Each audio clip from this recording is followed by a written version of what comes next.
So this is the first in a new season of our London Living debates. And London Living, or LDN Living, is part of our Learning Disability Network for London. And these events present topics and issues of interest to our community through talks, discussions, debates and lectures. So this evening, I'm very pleased to introduce Dr. Simon Jarrett, who'll be talking to us about learning disability, past, present and future. So Simon is a historian, a research fellow at Birkbeck, which is part of the University of London, and he's written and published widely on the history of learning disability, and his book, The Idiot, A History of Learning Disability, 1700 to today, is planned for publication next year. Simon is also the editor of Community Living, and you see some copies are some about, which is a UK-wide print magazine about learning disability, and I believe it's the only one. It is. So before devoting himself to full-time academic work, Simon has worked on projects across the country supporting people with learning disabilities, and is also a very, very valued trustee and member of the organisation. So, without further ado, because I think that's the phrase that we use, I'd like to hand you over to Simon. Thank you, Gabby, and hello to everyone, and thank you all for coming along on an October night to listen to this. And something Gabby didn't mention is that thousands of years ago I used to work here as well, but that was all a long time in the past. So I think the reason I'm here tonight is because I'm a historian and I write about the history of learning disability. I can talk about the past, and because I'm the editor of Community Living magazine, I hope I've got a few things to say about the present and possibly about the future and where things might be headed, or at least where they should be headed. And I'd be very interested at the end of this to listen to any questions or discussions that people want to have about the subject. So I just want to throw a few things out there for people to think about and for people to come up with their own ideas. I suppose one of the questions you might ask, because the first part of this talk is going to be about the history of learning disability, and if you hated history at school, I'm sorry, I'm really sorry, but hopefully I can make it interesting. But if I don't, that bit's going to last for about 20 minutes, so we could all last for 20 minutes. But people might say, we've got enough problems, we're trying to deal with the present, why on earth do you think we've got time to look at the past? And whenever people say that to me, I think of something that a colleague and friend of mine called Jan Walmsley, Professor Jan Walmsley of the Open University, who pioneered the study of learning disability history, really. And I think of something that she once said. So Jan went to work at the Open University at the end of the 1970s, beginning of the 1980s, and she didn't know anything about learning disability, or mental handicap, as it was called at the time, at all. And she was asked to help to write a course of study for people working in the field, which was about why people with learning disabilities should be able to live an ordinary life.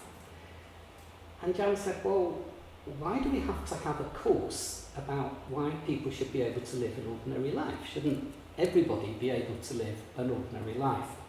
And what she says is that as she became familiar with the subject and she became familiar with the history and with what was going on, she understood why we actually had to have a training course for staff about why people should be able to live an ordinary life. And she said it was because of the past. Okay? So we shall come back to that later, but I want to try and show why it is that the past has been so influential on how we think about things today. So what is the history of learning disability? And really there are two ways, there are two versions of that history. And there's one that everybody is a bit familiar with, maybe, which begins with people in asylums in the 19th century and goes on into the 20th century, where these asylums become mental handicap hospitals that people are locked away in, and there are all sorts of terrible abuse things going on in them, until that all stops in the 1980s and 1990s, and we introduce something called care in the community, and everybody comes out of the hospitals and back to live in the community. So that's the first version of the history, and that's perhaps one that a lot of people are a little bit familiar with, and I'm just going to go through the main dates and the main things that happened in that part of the history. But there's another part of that history, which is something that I've studied and has been part of my research, is what happened before those asylums. Because if everybody was put into asylums in the middle of the 19th century, they must have been somewhere else beforehand. So where were they? What were they doing? How did they live? And how were they understood by the people around them? And also, at no point did everybody go into asylums. Even at the height of the asylum era in the 19th century, at the height of the mental deficiency era in the first half of the 20th century, only about half of known people with learning disabilities lived in some sort of institution. So throughout all that time, people have lived with their families in their communities. It hasn't just been a case of people have gone into institutions and there's been no one outside them. And that's an important thing for us to remember. So I'm going to try and look at both of those histories today. I'm going to have to go through them quite quickly because I have about 35 minutes to talk, and I've got to talk about the past, and I've got to talk about the present, and I've got to talk about the future. So I'll do a bit of a gallop through it. If you're interested in hearing something a bit more detailed and deeper, I'm giving a talk at the Langdon Down Museum of Learning and Disability History in South London in February about what happened at the end of the 19th century. And I don't know about you, but I can't think of a better way of spending a Saturday afternoon in February than listening to that. So enough shameless self-promotion. So what happened? What happened in the 19th century? This is sometimes known, the big thing that happened over the centuries, the great incarceration, the great locking up. At the beginning of the 19th century, there were probably a couple of thousand people in the country who were in some sort of institution. And all there was at that time, end of the 18th century, beginning of the 19th century, were a few charitable asylums. There were no state-run asylums at all. Sometimes these charitable asylums were run by Quakers, people like that. And they were home to a small number of people who were known as idiots or lunatics. Idiots being broadly equivalent to what we call people with learning disabilities today, lunatics being broadly equivalent to what we call people who are mentally ill or who have mental health needs today. And they sound terrible words because they've become terrible words, but I am going to use the historical language of the time because otherwise it doesn't make sense. So forgive me if you hear me using the term idiots, but it's about how things were.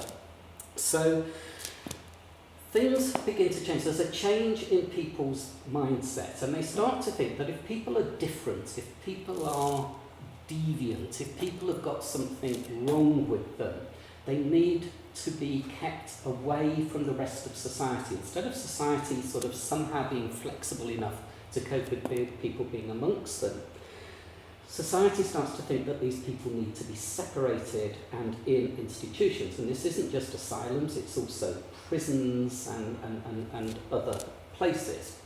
And so in 1815, the government, which has previously not been very interested in things like idiocy and lunacy, passes legislation. It was called the County Asylums Act, which permitted local areas, local government, to build an asylum if they wished, an asylum for idiots and lunatics to be kept in.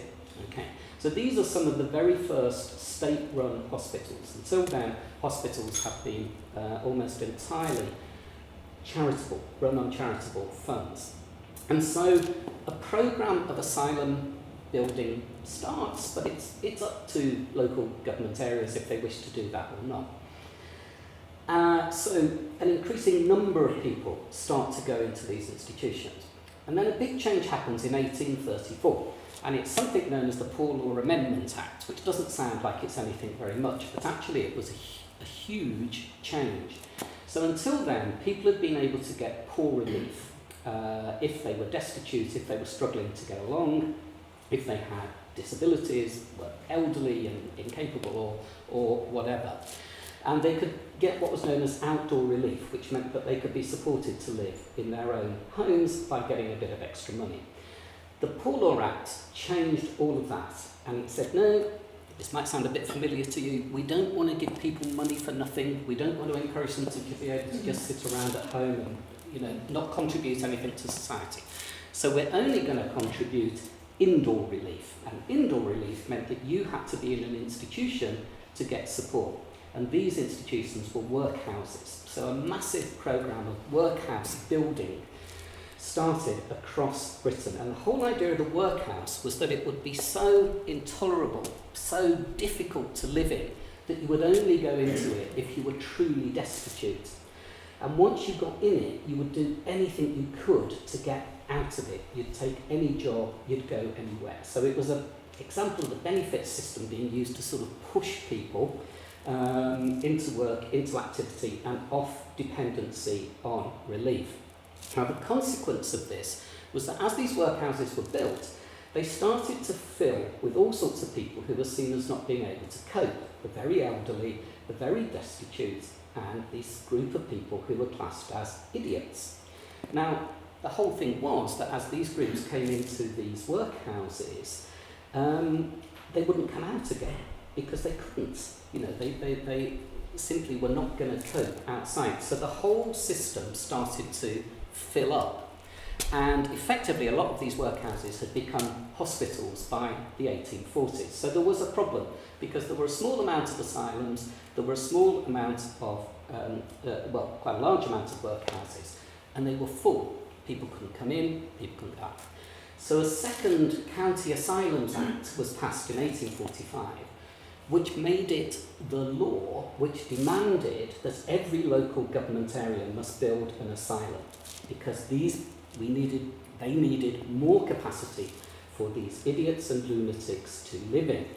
So by this time already, from virtually no one being in an institution at the beginning of the century, there were around 10,000 people classified as idiots who were in workhouses, and there were about 15,000 people classified as idiots who were in lunatic asylums, as they were called, for both lunatics and idiots. And a massive programme of asylum building starts. It really changes the landscape of the whole country. These great buildings in rural areas grow up with walls around them into which idiots and lunatics are put. And people started saying, it's no good having these idiots in lunatic asylums because lunatics we can cure and they can come in and we make them better and then they go out again to their families. But these idiots just carry on being idiots because that's how they were born. And so the idea is born that there will be idiot asylums, which will be special, long stay, training hospitals for the idiot population to go into. And in 1857, the Earlswood Idiot Asylum opened in Redhill in Surrey for 500 people, and it was the world's first purpose-built institution for people known as idiots. And in 1859, a couple of years after it opened, a famous person called John Langdon Down came to be the superintendent of that asylum. And it was Down who is credited with discovering what was known as Mongolian imbecility at the time and is today known as Down syndrome, which was something he identified amongst people in the asylum. And that's a whole other story. Come to my lecture in February if you want to hear about how that happened. So then a Northern Counties Asylum, a Western Counties Asylum, Eastern Counties, Midlands are built. And so a network of, these are charitable asylums for young idiots start to be built. And of course, the more people are put into these institutions, the more demand there is for those institutions. So the state at this point stepped in and from late 1860s, from 1870, started to build large imbecile asylums. And the first two to be built were Caterham, the Caterham Imbecile Asylum in Surrey, and Leavesden, just up the road, the Leavesden Imbecile Asylum in Hertfordshire. And Caterham later became known as St Lawrence's Hospital, and people from both St Lawrence's and Caterham and Leavesden are actually some of the people who came back into Westminster and Camden and other boroughs at the end of the 20th century, because these were great overspill asylums for the idiot and imbecile population of London. And the same happened around other great cities around the country. So by the end of the 19th century, we absolutely transformed. We started off with a couple of thousand people living in charitable institutions. We have now got 100,000 lunatics and idiots living in state-run asylums across Britain. And this all coincides with a new way of thinking known as the science of eugenics, which started around the 1870s. And this was the idea that problems, as they were seen, like idiocy, like lunacy, prostitution, crime, physical disability, disease, that all of these things were caused by poor breeding amongst the poor. Okay? So the poor were having too many children. There were things wrong with all these children because they were badly bred and they were badly brought up. And so the race, the people in Britain were suffering degeneration. They were deteriorating. And we needed to stop this happening. So we moved from a situation where people really didn't have big thoughts one way or another about people who were idiots at the beginning of the 19th century, to them being seen as a very dangerous group of people by the end of the 19th century, who needed to be fully isolated from society and who needed to be stopped from breeding and who were the result themselves of poor breeding. So in 1904, beginning of the century, there was a royal commission on the care and control of the feeble-minded, as they were now known. They were known as the feeble-minded or mental defective. And this led to the 1913 Mental Deficiency Act. And this was a very powerful piece of legislation which said that if you were an idiot or feeble-minded or mentally defective, there were two options for you.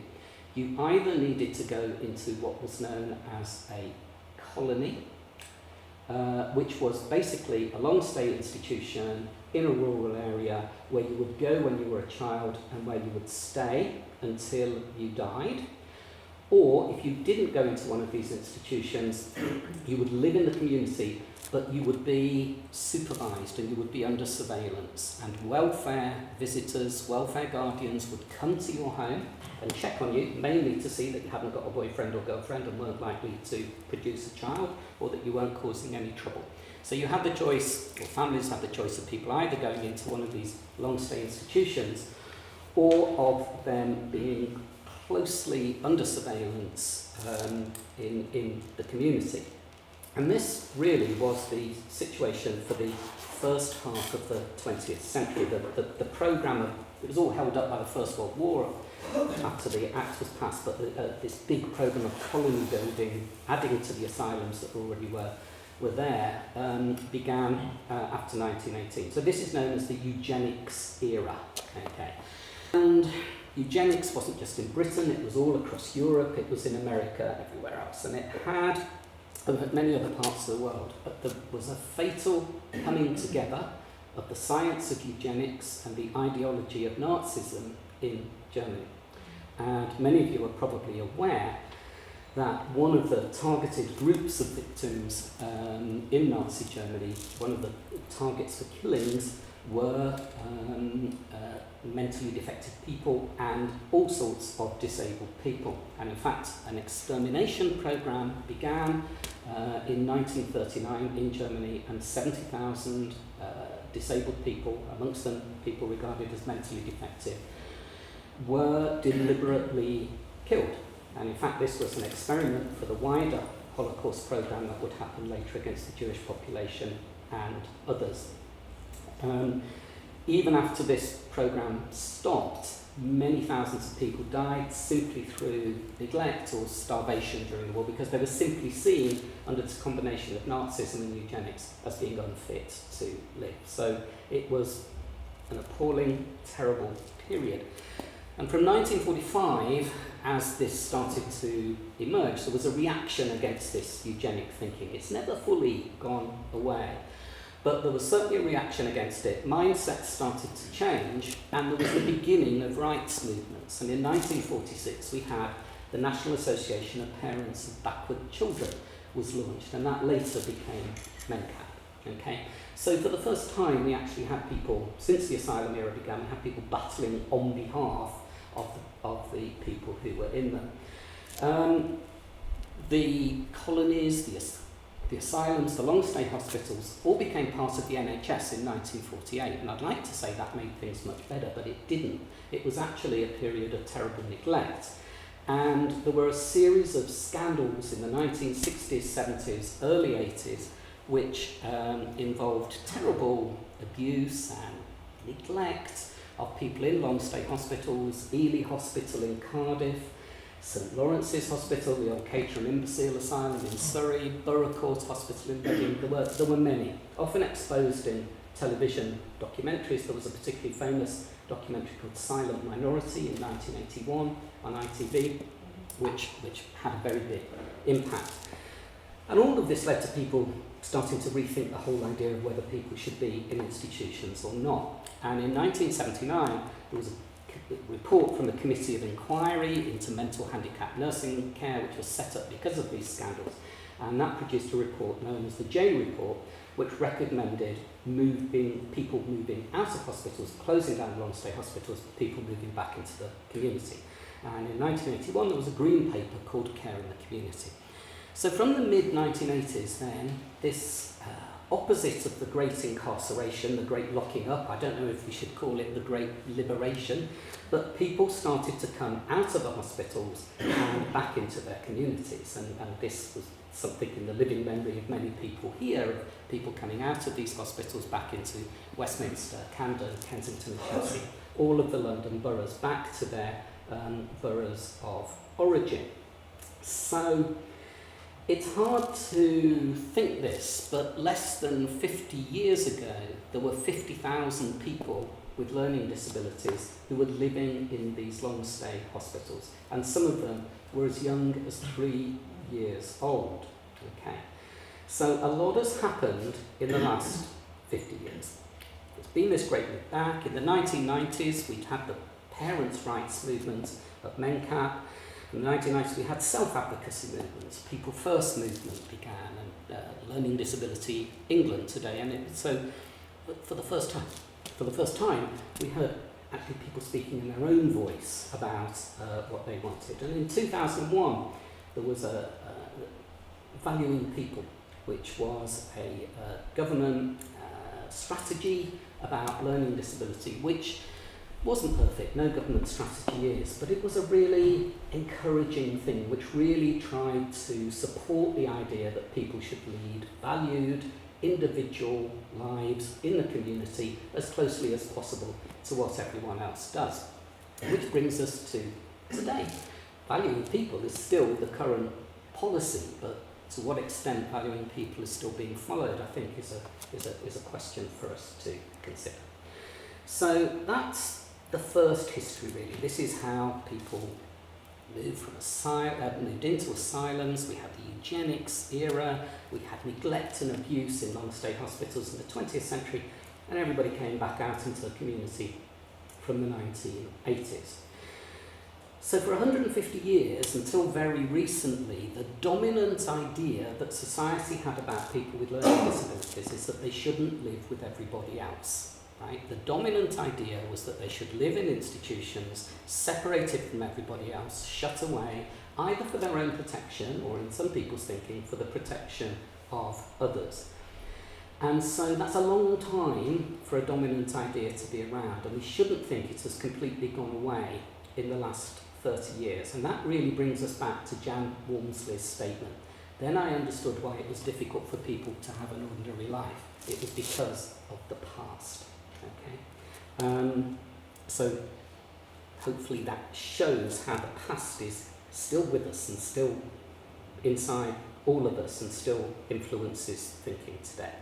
Okay, so I want to quickly look at the other version of history. So what happened before the asylums and what happened outside the asylums. So there's always been an understanding of a certain type of person whose intellectual faculties and so their abilities to understand certain things are more restricted than others, and that this made them vulnerable. And even back in the medieval period and before then, there was this idea of people who were known as natural fools or imbeciles from birth, and they were always distinguished from people known as lunatics or mad. And so this was people who were just born in a certain way, with a certain type of mind, who would always be like that. And it's the same difference between learning disability today and mental health. The idea of mental health is you are born with the same sort of faculties as most people have, but things can go wrong. But in theory, you can certainly recover and go back to your former life. If you're a person that's classified as having a learning disability, that's who you are. It's just how you're born, and it's who you are. So there was a guideline. It wasn't a piece of legislation. It was around in the 14th century, and it was called the Prerogative Regis, the prerogative of the king. And that said that if people didn't have sufficient faculty of mind to understand things, they needed some sort of protection. They would have protection from the king, and the king would also take over their estates and their property and their land and look after them, but would become, in effect, their guardian and the owner of their assets. Okay? And how was this decided? There would be court hearings held in the open air in the 14th and 15th centuries, where a group of people from the court would come round and they'd sit and ask people questions. And, you know, can you name the people in your family? How much can you count? And so on and so on. And they weren't doing this to try and give them some sort of diagnosis or to put them into an institution. They were trying to see if these people could handle their own affairs, because this was all very important for getting married, for inheriting property, for bequeathing property, for making contracts. So it only mattered if you got money. Okay. At this time, if you couldn't read or write, or you were a bit slow or something, it didn't matter. If you could work in the fields and you could do everything else, you know, everybody else couldn't read or write either. And in fact, the word idiot was used by the aristocracy to describe the whole of the population. So, you know, this category didn't really exist for poor people, but it existed for people who had money, and it mattered.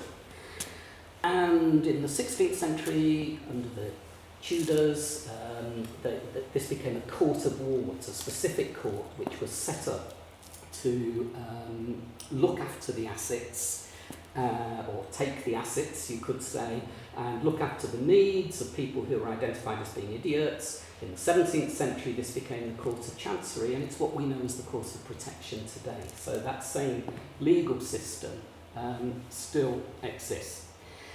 Now, when I started doing my research and started saying to people, well, I want to look at what happened before the asylum, they said, well, where are you going to look? You know, these people didn't leave any records, and, you know, you won't find anything in the records. But I said, well, I think if they lived out in the community and they weren't in institutions, I'm going to find them in all sorts of places. And I did. So I did research into the 18th century, and in that time, I found everywhere, in court records, civil court records, criminal court records from the Old Bailey, poor law records, magazines, newspapers, novels, plays, paintings, drawings, diaries. People were constantly talking about people they called idiots or imbeciles. And what that indicated was that those people were around. They were very much part of the community. And sometimes people were laughed at or teased, or sometimes they were bullied and abused, that's for sure. But on the whole, they weren't. They were seen as belonging, they were part of families, and they were part of communities. They were seen as a bit different, but society was quite flexible at making them a part of it. And lots of people got abused and bullied in the 18th century. In fact, probably most people did. It was harsher times than we live in now. But there were many examples of affection and love being shown for people at that time.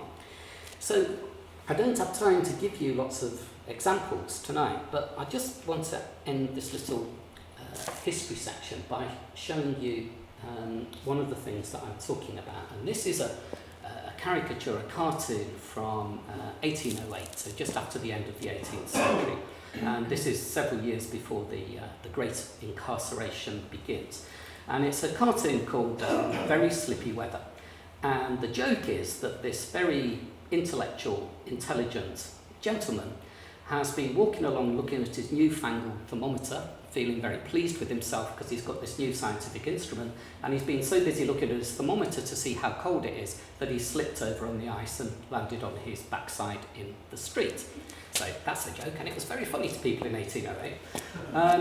And it's a very typical London street scene, and they're actually outside a caricature shop, and they used to put the latest cartoons and caricatures up, and everybody would gather around to look at them.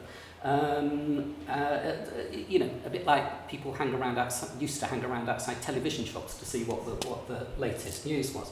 But I just want you to take a look at this little character here, who's on, I've blown up here. Now, if we look at him, people in 1808 knew how to read a picture in a way that we don't. Okay, so we're going to look at this like early 19th century people looked at it.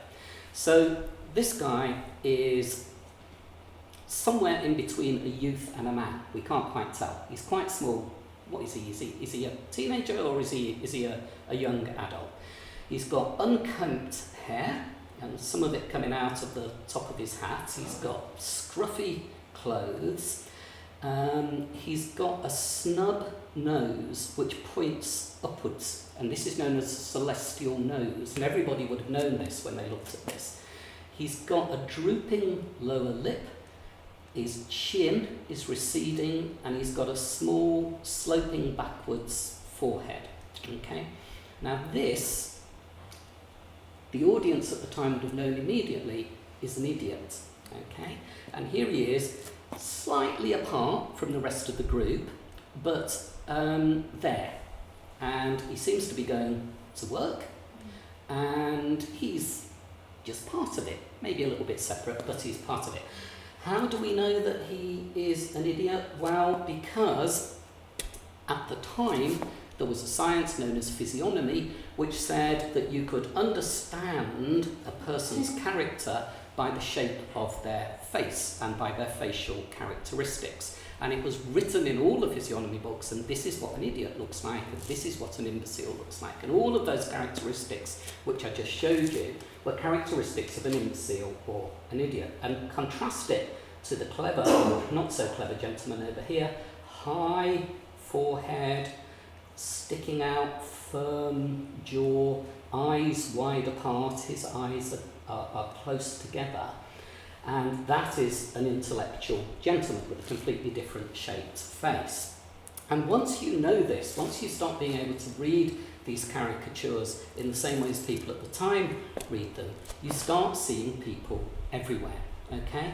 So there was even a caricature guide written in 1801 which showed you how to draw drivelling idiotism, simplicity, and stupidity. Okay, so this was the shape of faces that you did. I'm sorry these words sound so terrible, but people just used them at the time in this way. And so then you start to see it. Here's a servant in one of William Hogarth's paintings. Here's a servant or a lab assistant working with Jenner, who invented the smallpox inoculation. Servants everywhere. So, and this is actually an aristocrat, the Duke of Norfolk, who was regarded as being an idiot as well. And they all have these facial characteristics, and they were everywhere at the time. Okay? And so, you know, if we just go back to him, this little man portrayed here is one of the last glimpses we get before the Great Incarceration begins of a person being able to live free out in their community. They might have had a complicated life, but most people had a complicated life. But society at this time was able to accommodate people with learning disabilities, who they might have called idiots, which is shocking to our modern ears, but in some ways they could accommodate them with better flexibility and more tolerance than us more sophisticated people of the 21st century. Okay. And we should also say, as I said at the beginning, even when the asylum system started, Mental Deficiency Act happened, at least 50% of people lived out in the community throughout those periods. So families were always there for people. Okay, there never was a time when families weren't. Okay, so if you hated history at school, you can open your eyes because we've finished the history bit. And so now I just want to go through a few ideas and the present and where we are now. I'm just throwing out ideas. There's a lot more I could put, but we don't have the time. You may think very differently, and please do put forward your opinions. But what's good about now? Well, the Victorian and the Mental Deficiency Act institutions have disappeared. That was a successful closure programme that happened in the 1980s, and the vast majority of people now do live in their communities. And there is a much greater emphasis on people as individuals, on them having independence, autonomy, control of their own lives, choice, and the whole personalisation movement, where instead of trying to fit people into services, we try and fit support around people, has been very big. And this has been an organisation that's been very big in working with personalisation, supporting people to have better lives. There's been a growth of advocacy and self-advocacy. The old large institutional type day centres have declined and are disappearing, and I know some people like them, but for me the problem with those was that they didn't really have a purpose. You just went there every day, and yes, you saw your friends and things, but why did you go? You just went there and then you came back the next day and didn't really do anything very, very different. There's been some innovation in employment support, in supporting people who want to work to do so, and there are some fantastic projects around. One example is Project Search, which is a colleague of mine called Debbie Robinson is very involved in, which works in London, which works with large employers, 250 plus, and takes people in for a year. They do internships, they do training and everything else, and at the end of that year they apply for a job, not a job specially made for them, a job as anyone else would apply for within that organisation, and their placement rate into permanent full-time jobs is something around 85%, which is incredible. They work with the NHS and big private employers to do this and are really beating a path, I think, in employment. There have been huge successes in the arts and in TV and film. You might have noticed a lot of people with learning disabilities starting to appear in mainstream television shows, not as an object of pity, but just quite often as characters in their own right. And a lot of work has gone into doing that. There are people like the Open Theatre Company in Birmingham, and a lot of the actors that you'll see appearing in these programmes are actually people who've been through the training programmes of the Open Theatre Company. Brilliant dance companies, great advances in film involving people with learning disabilities, and so on. And that has given us a lot of inspiring role model type stories, which are really important for people. And I was at a film festival a couple of years ago in Brighton called the Oscar Bright Film Festival. There's an actress called Sarah Gordy, who some of you might have seen. She has Down syndrome, and she's been in Downton Abbey, Call the Midwife, and various other things.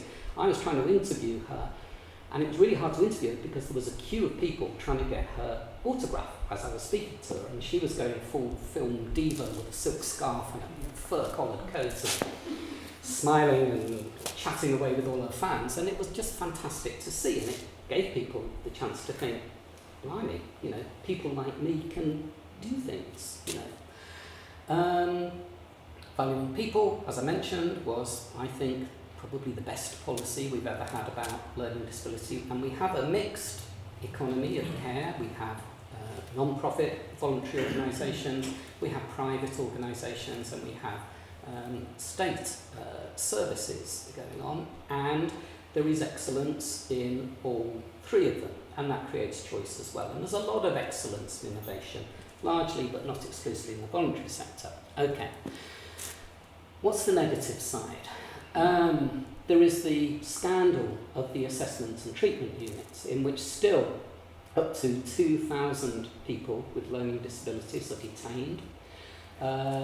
These are often run by private companies, and they carry out neither assessment nor treatment. And we have seen many television documentaries about the huge problems that this is creating. This is people basically being locked up under the Mental Health Act and detained indefinitely for no real apparent reason.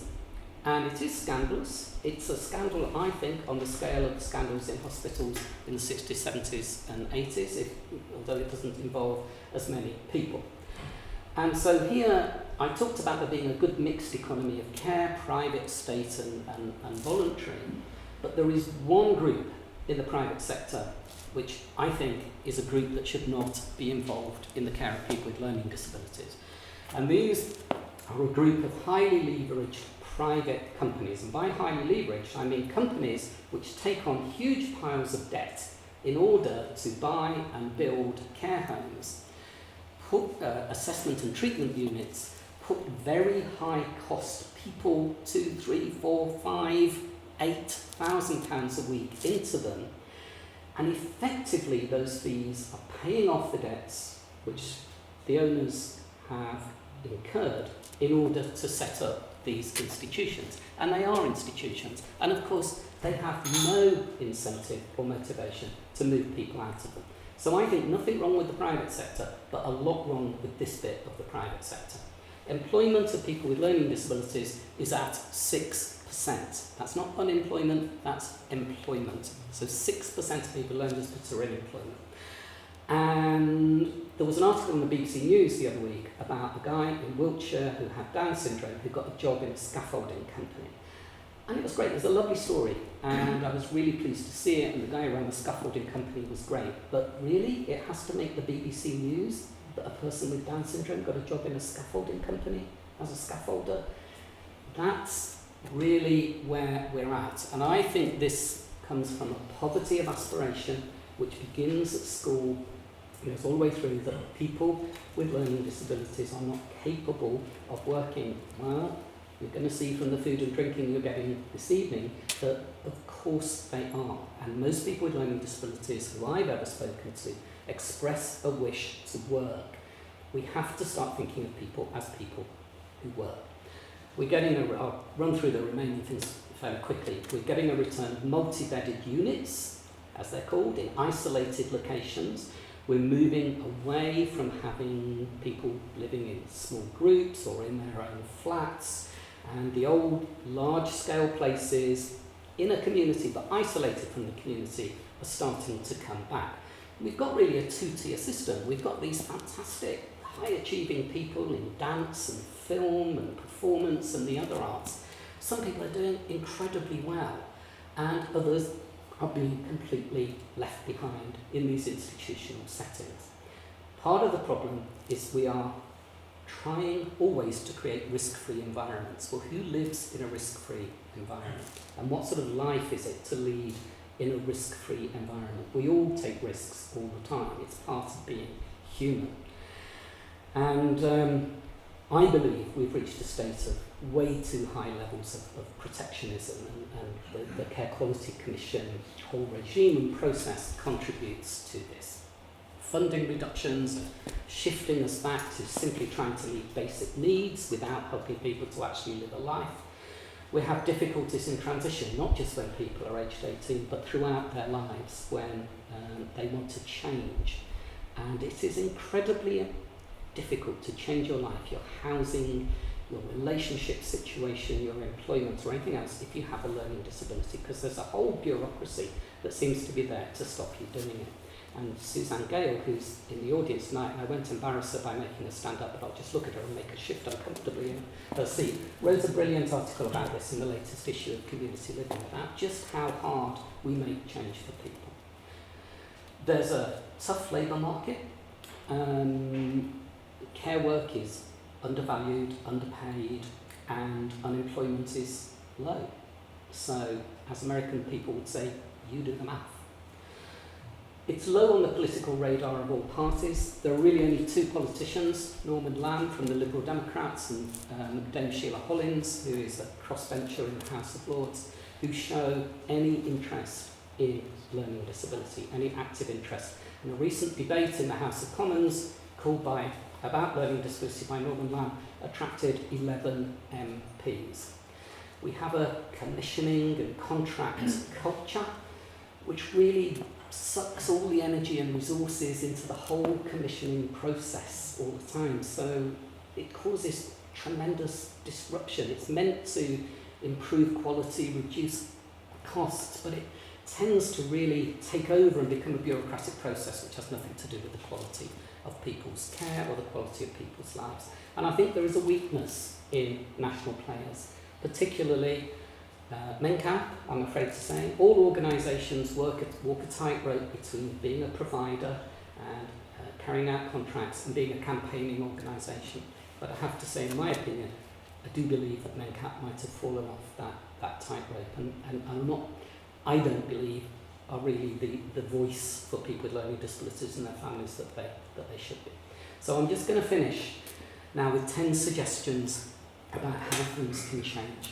Employment, I believe, should be an expectation for all, and let's end this poverty of aspiration and let's begin that in school, okay?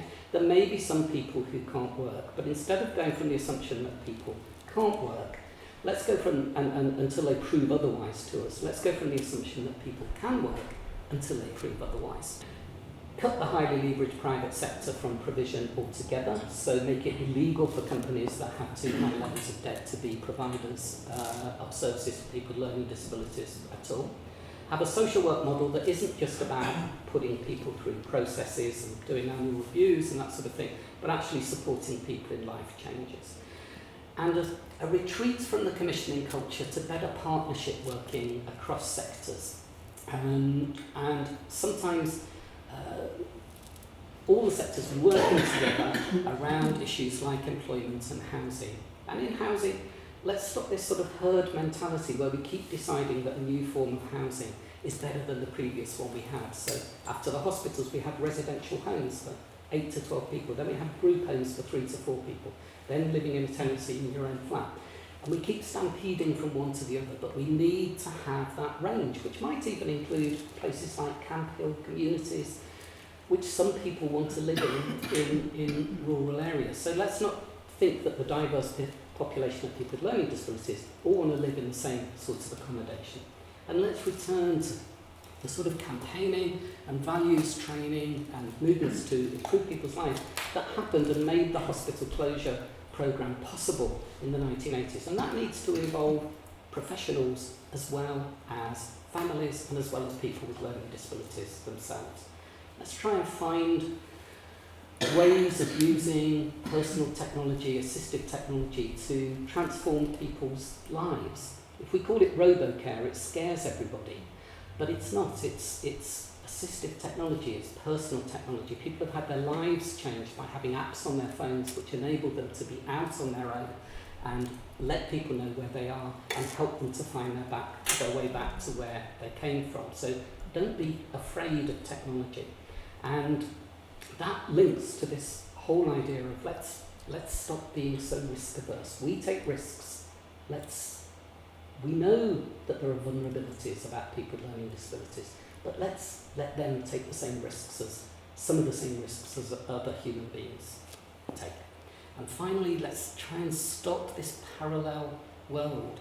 If a development happens, if parks are going to be developed for the local community to use, if there's going to be an employment project to increase employment in an impoverished community, just include people with learning disabilities as part of your thinking in that. So don't build a sensory garden around the back of a day centre somewhere that people can use. Build it in a park where everybody else is and other people might enjoy using it as well. And don't create a separate employment programme, but create an employment programme which is a part of a whole wider employment initiative. And finally, we need a staffing culture that sees the support of people with learning disabilities as a valuable role. and it rewards it accordingly, because if we pay nothing, if we say that it's not a valuable role, and if we're struggling to attract people from an already difficult labour market, then the consequences of that are very evident. So let's try and shift the culture so that we are actually trying to let people be who they want to be, in just the same way as we live our lives being the people we want to be. And on that note, I'll end. Thank you.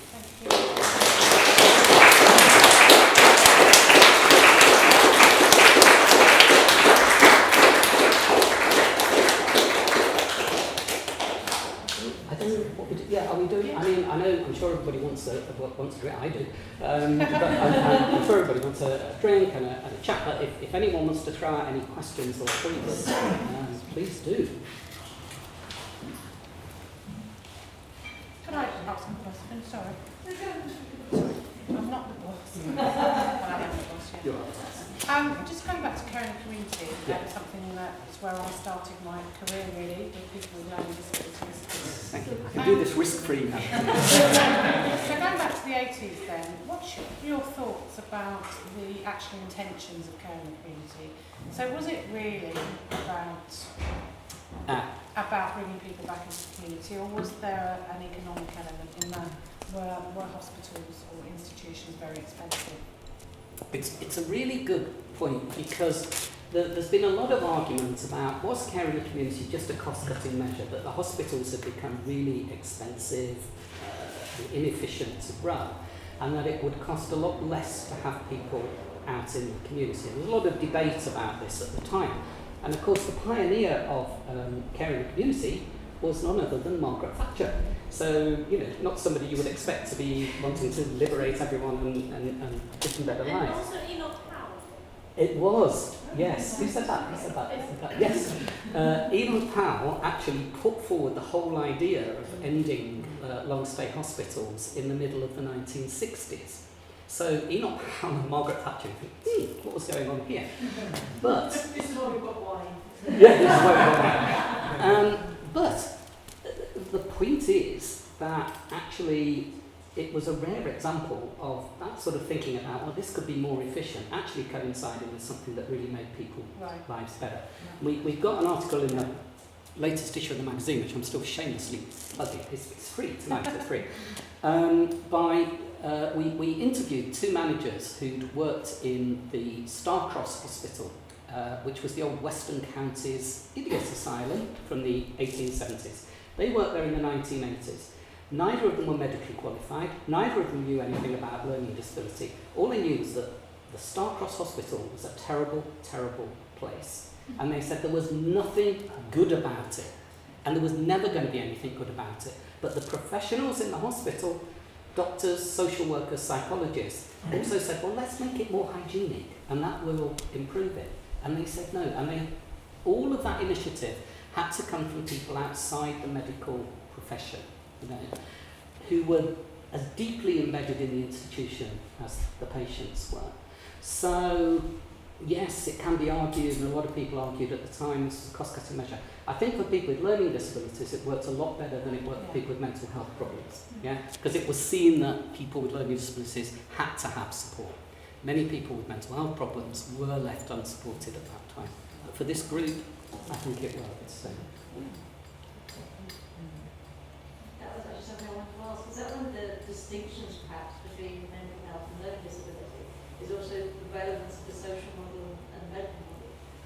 Whereas mental health is something that can be seen through medicine because it can be worked with. Yes, I think you're right. And so, mental health is much more strongly associated with medicine. And medicine is seen as being able to cure or at least alleviate mental health problems. The medical profession's always had a problem with learning disability because it doesn't really know what it's doing there, because it can't cure anything. It can't, it can,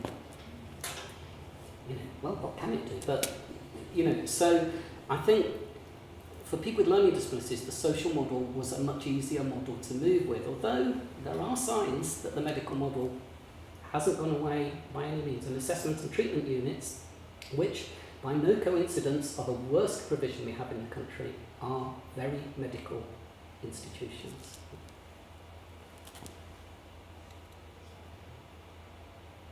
One more? One more. I was wondering if you want to say anything about the history of autism and how this fits, because I think autism has, comes from a history of mental disabilities, but it also has elements, I suppose, of what was thought as mental illness, and it's kind of weighted into. Yeah. Right. Well, that's a whole other evening. That's a big thing. And autism, identified by Leo Kanner, American psychiatrist in the 1940s. At the same time, Hans Asperger is working in Austria under Nazi occupation, and from that we get Asperger's syndrome.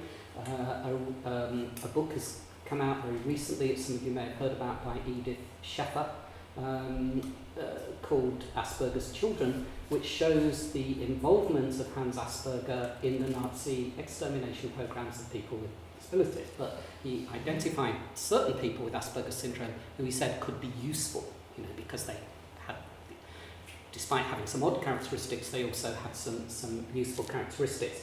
So autism and Asperger's syndrome are sort of funny. They're a bit part of the story, especially with autism. There's an overlap with learning disability. Asperger's syndrome seems to be a whole other thing, But I suppose it's all part of showing what we do, what we did in the 20th century and what we do in the 21st century. We really want to diagnose things. We really want to explain everything and give it a medical explanation, okay? And once we've got somebody classified and diagnosed, we're sort of happy because we feel that we understand that. In the 18th century, people were sort of, well, he's an idiot. This guy. You read trial transcripts from the Old Bailey. He said, yeah, he's an idiot, but he's a really reliable worker. We really like him. People coming and giving evidence on behalf of people who've landed in court. So I think there's a lot to be said to not diagnosing and classifying everybody as much as we possibly can. Okay. Yeah, well, very happy to talk to anyone with a drink.